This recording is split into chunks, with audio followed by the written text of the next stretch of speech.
अस्सलाम वालेकुम। इस वीडियो में हम डिस्कस करेंगे रेफ सेलर के प्लगइन को। ये जो बीच में आपको एक ग्रीन कलर में सब चीज़ें नज़र आ रही हैं, ये रेफ सेलर का बेसिकली प्लगइन है जो मुझे काफ़ी पसंद है। इसका होना रिक्वायरमेंट नहीं है, लेकिन अगर नहीं है तो फिर जो काम मैं आपको बताऊंगा प्रॉफिट कैलकुलेशन में, प्रोडक्ट एनालिसिस के अंदर, वो काम आप मैन्युअली करते हैं, अभी भी करते हैं ऑलरेडी काफ़ी लोग, क्योंकि हर किसी के पास ये प्लगइन नहीं है। लेकिन वही काम सारे मेरे यहाँ पर बड़े आसानी से हो जाया करते हैं, क्योंकि मैं ये मुझे सारी इंफॉर्मेशन यहाँ टॉप पे ला के रख देता है। तो तो इसमें हम क्या चीजें देखते हैं जो मैं पर्सनली रिव्यू करता हूँ। सबसे पहले आपके पास आ रहा है यहाँ पर सेल्स रैंक, जो कि और मेन कैटेगरी भी बता रहा है। तो एक तो मैं यहाँ बिल्कुल नीचे जाके जो चीजें हमें देखनी पड़ती हैं, एग्जैक्ट मेन कैटेगरी यहाँ से भी देखते हैं हम, और यहाँ से भी देख सकते हैं, कीपा भी हमें दिखा दिया करता है यहाँ पर। तो बहरहाल ये मुझे यहाँ पर ऊपर दिखा देता है। ठीक है। अच्छा, 90 डे एवरेज प्राइस इसका जो है वो भी आ रहा है यहीं पे राइट ऑन टॉप। ठीक है। और रैंक भी आ रहा है इसका 90 डेज का। अच्छा, मोर पे जब आप क्लिक करेंगे तब यहाँ पर ये और चीजें जो है वो दिखा देगा। तो इससे क्या होता है, जो हमारी प्रायोरिटी जो इंफॉर्मेशन हमें चाहिए वो है 90 डे एवरेज प्राइस और 90 डे एवरेज सेल्स रैंक। ठीक है, वो हमें यही मिल गया ऊपर ही। तो मैं जब F B A tool kit में जो नंबर बी एस आर जो डाल के चेक करूंगा इसकी मंथली सेल्स एस्टिमेट, तो वो मैं ये वाला सेल्स रैंक उठाऊंगा 90 डेज का। ये यहाँ पर भी आ रहा है और यहाँ पर भी हमें नजर आ रहा है सेम चीज। ठीक है, तो फर्क है लेकिन वो यही चीज है बहरहाल। अच्छा, प्राइस एवरेज हमें यहाँ मिल गया है। वैसे हम प्राइस जो है वो करंट भी देखते हैं, लास्ट 30 डेज भी देख रहे होते हैं, और 90 डेज का भी एवरेज देख रहे होते हैं। उमूमन आप 30 डेज का एवरेज देखते हैं। अगर आपको ऐसा लगता है कि प्राइस के अंदर काफी ज्यादा डिफरेंस है, तो फिर थोड़ा सा हमें मजीद तफसील में जाके रिव्यू करना पड़ता है कि क्यों ऐसा हो रहा है, और वो कीपा के ग्राफ से होगा। अच्छा, ये कीपा के ग्राफ आपको यहाँ पर भी दे रहा है, आप चाहें तो इसको बंद भी कर सकते हैं। यहाँ पर सेटिंग्स के अंदर इसके ऑप्शन आ जाते हैं, सारी तफसीलात वो यहाँ भी दे देता है। तो इसके अलावा जो ड्रॉप्स आ रहे हैं, जो रैंक के अंदर जो ड्रॉप्स आए हैं, वो 30 डेज में 54 आए हैं, 126 आए हैं। बेसिकली सेल्स रैंक के अंदर जितने ज्यादा ड्रॉप्स होते हैं, वो एक इन अ सेंस इस तरह हो रहा होता है कि जी जितनी जितनी अच्छी सेल्स होती जा रही है, वो सेल्स रैंक ड्रॉप होता जा रहा है। तो जो कि एक आई मीन ये एक रिव्यू के लिए है इंफॉर्मेशन हमारे पास। अब ये बता रहा है, we count the number of times a sales rank's value dropped by 3%, greater than 3%.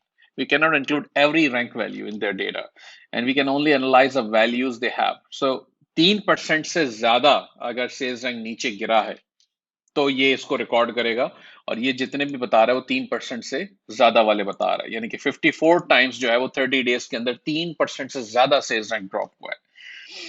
ठीक है। एवरेज थर्ड पार्टी सेलर का जो प्राइस है वो है इसमें ये यहाँ पे 31-32 डॉलर्स बता रहा है। एवरेज प्राइस एफबीए के जो है वो बता रहा है, वो भी 32 है, और लास्ट 90 डेज के भी हमारे सामने आ रहे हैं। अच्छा, हमें एक चीज जो दो चीज मुझे इंपॉर्टेंट यहाँ नजर आ रही हैं, वो है एफ बी ए ऑफर्स, 8 ऑफर्स। अब मैं पेज खोलूं, यहाँ से सेलर्स के ऊपर जाऊं, नॉर्मली हम क्लिक करते हैं, ये मैंने दिखा यहाँ आ भी रहा है, न्यू एंड यूज्ड 8 ऑफर्स। तो हम इस पे क्लिक करते हैं, उस पेज पे जाते हैं और ये काउंट कर रहे होते हैं कि एफ बी ए सेलर्स कितने बैठे हैं, एफ बी एम कितने हैं।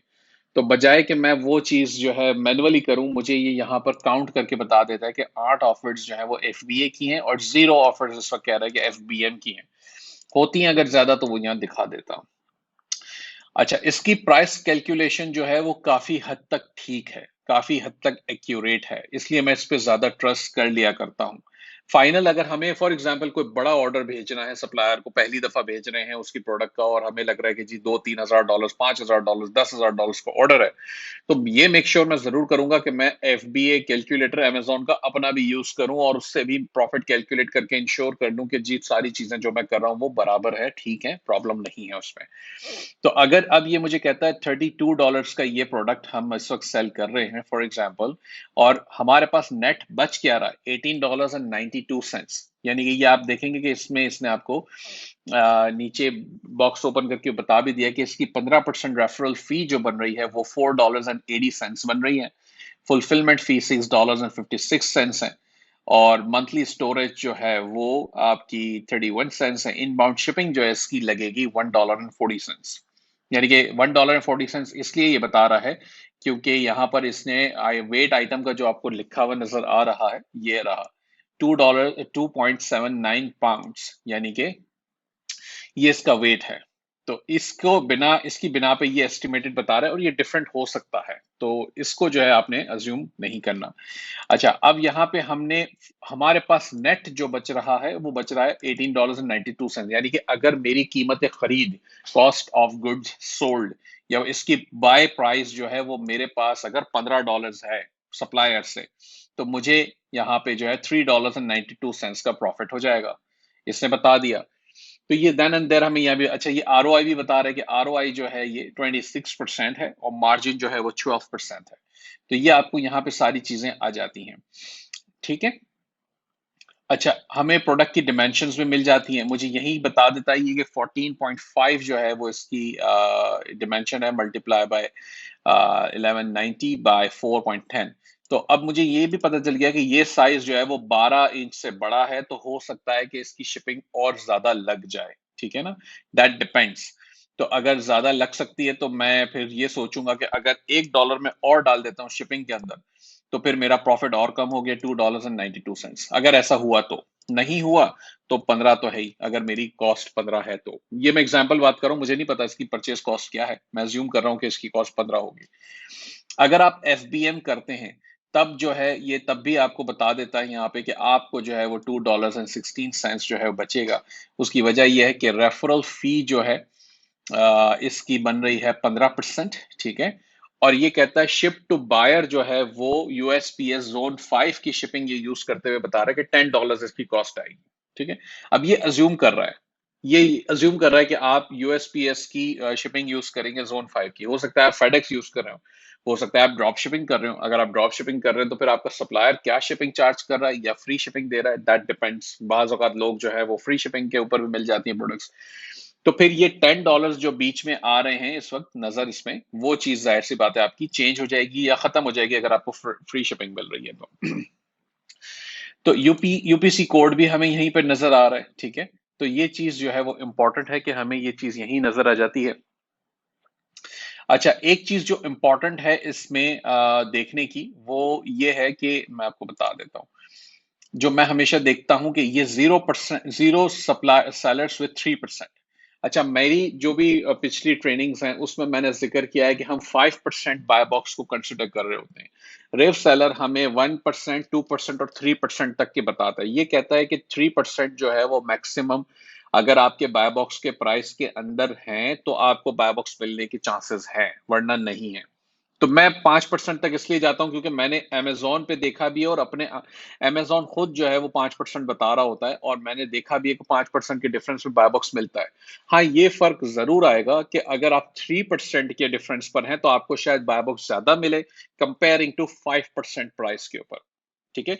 जो मैंने परसेंट की बात की, अगर नए लोगों के लिए उसको एक्सप्लेन करूं तो ये परसेंट यानी कि बाय बॉक्स का जो करंट प्राइस है, जैसे इस वक्त बाय बॉक्स का प्राइस है $32, तो अगर दूसरा कोई सेलर इससे प्राइस बढ़ा के बेच रहा है लेकिन वो बढ़े हुए प्राइस जो है वो 5 या 3% के अंदर है इस प्राइस से, तो वो उसको बाय बॉक्स बिल्कुल मिलेगा। हाँ, इक्वल शेयर नहीं होगा, कम होगा, लेकिन मिलेगा।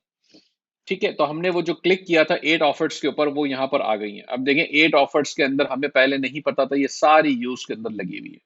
और एक एमी एंड बेंटन ये खुद बेच रहा है, ये प्राइवेट लेबल है चूंकि ये प्रोडक्ट, तो इसलिए खैर हमें उस वक्त मसला नहीं है, हमें हमें समझना था इसको, रेफ सेलर को, तो प्राइवेट लेबल से फर्क नहीं पड़ता। तो ये सारे रिटर्न आई हुई प्रोडक्ट्स हैं इसकी, और ये एक ही सेलर है जो एक्चुअली बेच रहा है, और ये प्राइवेट लेबल लग रहा है, बल्कि है क्योंकि ब्रांड नेम भी सेम है, एमी एंड बेंटन, और सप्लायर का सेलर का नाम भी सेम है।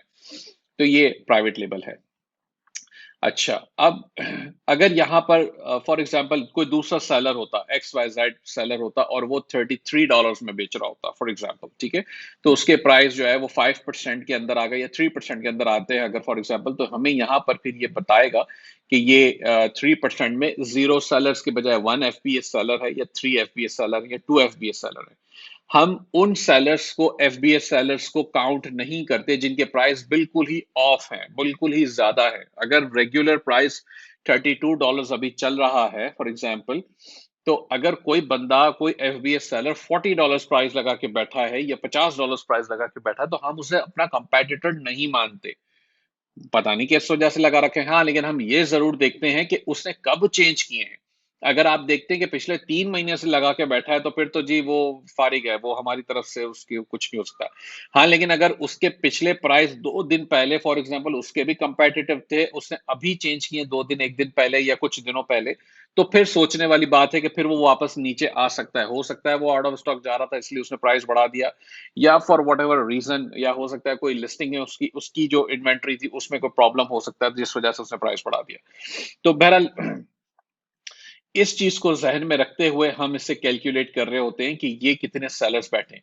अब अगर एक एग्जांपल मैं दे देता हूं कि अगर यहाँ 3% के ऊपर, ये जो 3% आ रहा है लिखा हुआ, इस 3% के ऊपर अगर ये कहता कि 5 एफबीएस सेलर है, एग्जाम्पल हो रही है, ठीक है, 5 एफबीएस सेलर है 3% के ऊपर। अब पीछे बेशक 8 होते, लेकिन यहाँ 3% के ऊपर कहता 5 है अवेलेबल एफबीएस सेलर्स, तो मैं उन 5 को कंपेटिटर मानता अपना, और मैं खुद जब लिस्ट करूंगा तो मैं यानी कि छठा सेलर मैं हो गया, तो टोटल 6 सेलर्स हो गए। तो अब अगर इसकी सेल्स का वॉल्यूम फॉर एग्जांपल अभी मैं अज्यूम कर लेता हूं, ये कहता है यहाँ पे 200 चाहिए, ऐसे इंस्पेक्टर बता रही है, ठीक नहीं होता, लेकिन फिलहाल हम अज्यूम कर लेते हैं। तो अगर ये 200 जो है वो यूनिट्स बिक रहे हैं महाना मंथली, तो मैं फिर इसके बहाफ पे ये डिसाइड करता कि 200 यूनिट्स को 6 लोग जो है वो कितना शेयर इनको मिलेगा। तो 200 डिवाइड्स इनटू 6, तो ये मैंने अज्यूम कर लिया 33, तो यानी कि तकरीबन मैं 33 से 34 या 35 पीसेस जो है मैं महीने के इसमें बेच लूंगा। ये होगा मेरा एस्टिमेटेड शेयर वॉल्यूम, या volume share, sorry, estimated volume share, sales volume share. तो ये मेरा एस्टिमेटेड शेयर वॉल्यूम शेयर निकालूंगा मैं इस तरह। और मैं जो जब आप इवेल्युएशन करते हैं प्रोडक्ट की, अपनी जो स्कोर कार्ड है ईएसपी का, उसमें जब आप इवेल्युएशन करते हैं तो अपना जो एस्टिमेटेड शेयर वॉल्यूम है वो आप यहाँ पे, जैसे हमें 33 मिला तो हम 33 या 34 वहां पर डाल देंगे। तो इससे अंदाजा हो गया कि अच्छा जी हमारी सेल्स हैं। अब अगर आप जो है फॉर एग्जांपल $3 इसका प्रॉफिट बनाते इस प्रोडक्ट के ऊपर, और 33 यूनिट्स आप सेल करते, तो ये $100 से ज्यादा आपका मंथली प्रॉफिट बनता, जो कि हमारा अगर $300 वाला जो मिनिमम आई गोल है वो मैच नहीं करता। लेकिन मैं अब ये भी कहता हूं साथ कि आपको अगर प्रोडक्ट अच्छी मिल रही है तो जाएं उसके अंदर, कोई बात नहीं। अगर $300 से कम बन रहे हैं, 100 बन रहे हैं, 150 बन रहे हैं, दैट इज स्टिल ओके। आप लिस्ट करें, आप उसके ऊपर काम करें, as long as you can do it, तो बिल्कुल करना चाहिए आपको काम। क्योंकि हाँ वो कम है, मेरे लिए वो आइडियल प्रोडक्ट नहीं है, मैं शायद ना करूं, लेकिन चूंकि नए स्टूडेंट्स हैं, नए सेलर्स हैं, उनको मोटिवेशन के लिए चाहिए काम शुरू करना है, तो फिर उनको बिल्कुल करना चाहिए। ठीक है, अब यहाँ पे हमारे पास ग्राफ जो है वो आप इसको ओपन या क्लोज यहाँ से कर सकते हैं। ये कीपा का ग्राफ है, जो कि मुझे यहाँ देखने से ये पता चल जाता है कि अमेजोन इसमें सेल नहीं कर रहा है, सेल्स काफी अच्छी हैं, ये वैसे ही देखने से नजर आ जाता है क्योंकि ग्राफ जो है वो काफी ज्यादा फ्रीक्वेंसी के साथ चल रहा है इसमें। ठीक है, और कीपा ऑफ कोर्स नीचे हमारे पास वैसे ही मौजूद है। तो बाकी ये है कि ये इन्फॉर्मेशन आपको यहाँ भी नजर आ जाती है। अगर आपके पास कीपा पेड नहीं है, रेफ सेलर पेड है। रेफ सेलर एक पेड प्लगइन है, ये तकरीबन $100 पर ईयर चार्ज करता है, और इसका एक क्यूपन है जो कि मैं शेयर कर दूंगा, जिससे आपके $20 सेव हो जाते हैं, और आप जो है वो मजीद इसको $80 का फिर आपको कॉस्ट करता है सालाना। तो ये अगर आप अफोर्ड कर सकते हैं तो ज़रूर इस्तेमाल करें। इससे आपको सारी इंफॉर्मेशन यही मिल जाती है और कैलकुलेशन करने में काफ़ी मुझे आसानी हो जाती है। तो ये डेज भी यहाँ पे बता रहे हैं, तकरीबन सारी चीज़ें कीपा की इंफॉर्मेशन यहाँ पे मुझे ये दे रहा है।